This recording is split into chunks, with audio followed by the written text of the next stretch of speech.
Hey friends, it's Marie and welcome back to my channel. I am creating with Trinity stamps today. I'm using this stamp set here. I believe it's called a crafter's heart. It has this image of all these like really fun craft supplies in a heart shape, and it's just a really great coloring image. So I'm going to use it today, do some simple coloring, and my card is pretty simple, but my sentiment, I'm actually doing a different technique. It's what I like to call a die cut inlay. I don't know if there's a better technical term for it, but that's kind of how I would describe it. So I'll show you how I do that when I get to the sentiment part. But right now I'm getting it loaded into my MISTI. I'm taking my scrapbook.com black hybrid ink, and I'm just going to stamp this out several times to get a really nice crisp black impression. And you can see all of these really fun images in this heart here. I love this stamp. I think it looks great if you just stamp it on a card, color it, and send it to a friend. I've got lots of crafty friends that I would love to send some of these cards to. I know they would appreciate all of the cards and scissors and paints and everything that are included in this image. So I've got this all stamped out in my MISTI now. I'm going to go ahead and color it. I'm going to be doing a few other things here with this image as well. Before I put my stamp away, I'm just taking a little bit of water and a towel and kind of wiping off some of that extra ink. If you want to make sure to give it a really good clean, go ahead and use a little bit of stamp cleaner or a baby wipe or something of that sort, just to make sure your stamp is clean. Sometimes I put my stamps away without cleaning them as well, and then later on I'll stamp it out. It's not the right color, and then I'll realize, hey, I didn't clean my stamp. Oh well. We're going to be moving on. So like I mentioned, I'm going to do some simple coloring here. First I need a sip of my coffee because it's morning and I'm still waking up. But I have some of a smallish collection of alcohol markers, as you can see right here. That's my whole collection. Most of them are style file markers that I got a while ago. I'm slowly adding in some Copics, and I have plans in the future to buy some different alcohol markers. So we'll do that when my life kind of settles down a little bit. It's about to get busy here. So anyway, I'm going to go ahead and just do some simple coloring on this image. Taking my time. I'm just using this card and this image as a way to sit down and kind of keep my hands busy and do a little bit of crafting therapy. So I took my time with my coloring. It's really simple, as you can see there, but I tried to get a lot of rainbow type colors in this card. There's a lot of little spots and things that I didn't color, but I'm going to go back over those and put some sequins and things on at the end. But I'm going to kind of show you how I'm doing my die cut inlay. So I've got a die set here, which is Hello, and it's from Spellbinders, and it cuts out the background, like the shadow piece, as well as a piece that layers on front. So I'm going to take the bigger die, the shadow piece, and I'm going to position it somewhere on this heart and cut that out. So I'm just getting this positioned here. I want to make sure it's straight. I'm taking a little piece of painter's tape, and I keep lots of little pieces of tape on my desk so I can just grab a piece and keep my dies in place. I go ahead and cut them out. I'm using my Platinum 6, so I'm just going to load that in there, crank it through, cut out that Hello shadow piece. And then once that's cut out, I can also cut out the piece that layers on top and then layer that inside that shadow piece. So that's why I kind of call it a die cut inlay. Anyway, so I have that cut out. I'm going to slowly peel the painter's tape off. I do not want this to rip at all, but that's why I keep using my used painter's tape over and over. They're not quite as sticky, and I have less chance of actually ripping my card.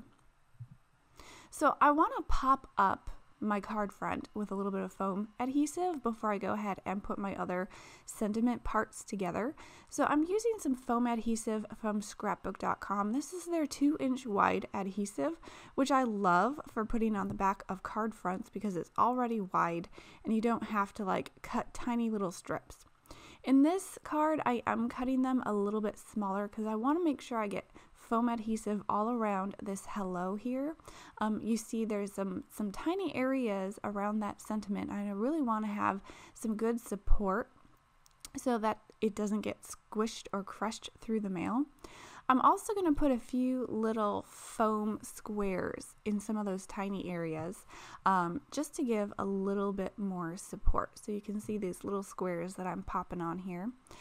And then once I have that all done, I'm going to add it to my card front and just pop it up on my card base. So if you haven't noticed, I'm playing around with a few different camera angles. I have a second camera set up that I can kind of show when I put something through my die cutting machine or something. So let me know if you like having a second angle in my videos, or if you find it a little bit distracting or disorienting. I just thought it was something that videos a bit more interesting, give you a different perspective on my coloring and my die cutting. So if you like it, make sure you give this video a like, a thumbs up, comment below to let me know your thoughts, and yeah, just let me know if you're liking it. So I have my card front popped up. I'm going to go ahead and take my layering piece for my hello, and I'm going to die cut that as well. Now I'm actually going to die cut this about 4 times, I think. You can die cut it as many times as you want, but I wanted a good number of these hellos to layer together and kind of stack them up to give a little bit more dimension, because I am going to layer this inside that shadow piece, which is now popped up with foam adhesive. So I wanted to make sure I got a good number of these hello pieces cut out. So I have 4 of them cut out here. And you can see I'm going to go ahead and just pop it in that little shadow. And I did that to see how it looked, and then I realized that it's kind of stuck. So I had to take my Studio Katia embellishment wand and kind of pick it out. And this really reminded me of playing that game Operation, which I'm not all that great at. I usually make the thing buzz, but I was able to get that little hello out. And I made a note to myself not to put it back in there until I'm ready to glue it down. So I'm just stacking up all of my little hello pieces. I'm using a little bit of Nuvo Deluxe glue, stacking up these 4 pieces that I cut out of black cardstock. And each time I put my next layer on, I pick it up, I kind of move that top layer around, make sure all of the edges are lined up so that it doesn't start going off to the side or anything. I want to make sure it's straight so it will fit inside of my shadow piece perfectly.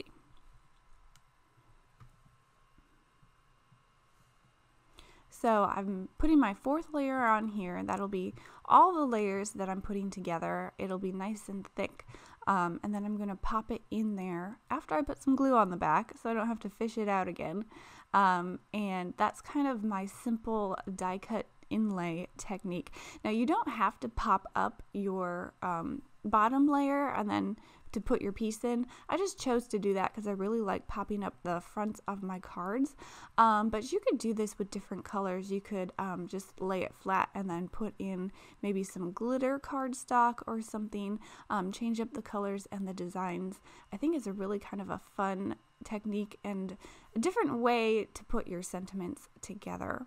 So I've put some glue on there, I've popped it in, and I've used my embellishment wand to kind of move it around so that I can get it in the right spot. I'm going to add a supporting sentiment using one of the sentiments from the Trinity stamp set that goes with this heart. And I'm going to go ahead and stamp and emboss it on some black cardstock. So I've already used my little static cling eliminator bag thing. I don't know what it's called, but you put down a little bit of powder, it eliminates static cling, and your embossing powder should stick to the ink and not onto your paper, so you get a clean embossed image or sentiment. So I've gone ahead and stamped that out with VersaMark ink, which is a clear sticky ink for embossing, and then I just sprinkled on some Nuvo Glacier white embossing powder. So I'm going to pick up the extra powder that dropped into my coffee filter and just kind of put it back into my jar so I can use that again later. Then I'm going to go ahead and heat set my sentiment here, just hitting it with my heat tool to melt that powder, and then give it a second to dry, and it will become a raised sentiment that I can put on my card. So I've got that done. I've trimmed it down to a smaller strip, and I'm adding my little foam squares to the back. I'm going to pop this up right underneath my hello, and that's going to finish the sentiment for my card. The only other thing that I'm really going to do on this card is add a few embellishments with sequins, and I'll show you how I do that in a bit. But I just want to make sure that I have this supporting sentiment here all lined up. I'm going to pop it up on my foam adhesive, and I really like how that black sentiment kind of pops against those rainbow-like colors that I used on this image. Alright, so I'm taking some Nuvo clear sequins. I've also got a sequin mix here from Dress My Craft. I'm going to sprinkle some of these into my little triangle dish from Studio Katia. I got this when I got my embellishment wand, and I really love this combination of craft tools for adding sequins. It's really easy just to go ahead and pick up some of those sequins and add them to your card. It saves me some time trying to fumble around with the sequins just by adding them with my fingers. Now the tip of this Studio Katia embellishment wand is wax. So sometimes if it's not sticking to the embellishments right away, I kind of warm it up with my fingers a little bit to get it a little soft so it will stick. So if you've found you have that problem with your own crafting, I just kind of roll it between my fingers a little bit. You have to be careful because it is wax, so you don't want to ruin the tip, but they do sell replacement tips if you ever need one. I've just noticed that if it's a little bit cold in the morning when I'm working, it doesn't stick to the sequins quite as well, so just warm it up a little bit and you'll be fine. So I'm just kind of searching through my little sequins here, and I decided I wanted to kind of vary some of these sizes. So I'm opening up this sequin mix from Dress My Craft. They have some larger clear sequins that I'm going to be adding. And for these, I'm just going to pick them out and add them with my fingers because they're big enough that I don't have to fumble around with them too much. And once I have all of my sequins on, that finishes the card. So I hope you've enjoyed today's video. I hope it's been a little bit of inspiration for you. Maybe try that die cut inlay technique. If you've liked this video, make sure you give it a like, a thumbs up, comment, share, subscribe if you haven't already. Make sure you tap the bell for notifications so you don't miss another video from me. Otherwise, have a great day, guys. Thank you so much for stopping by my channel, and I'll catch you next time. Bye!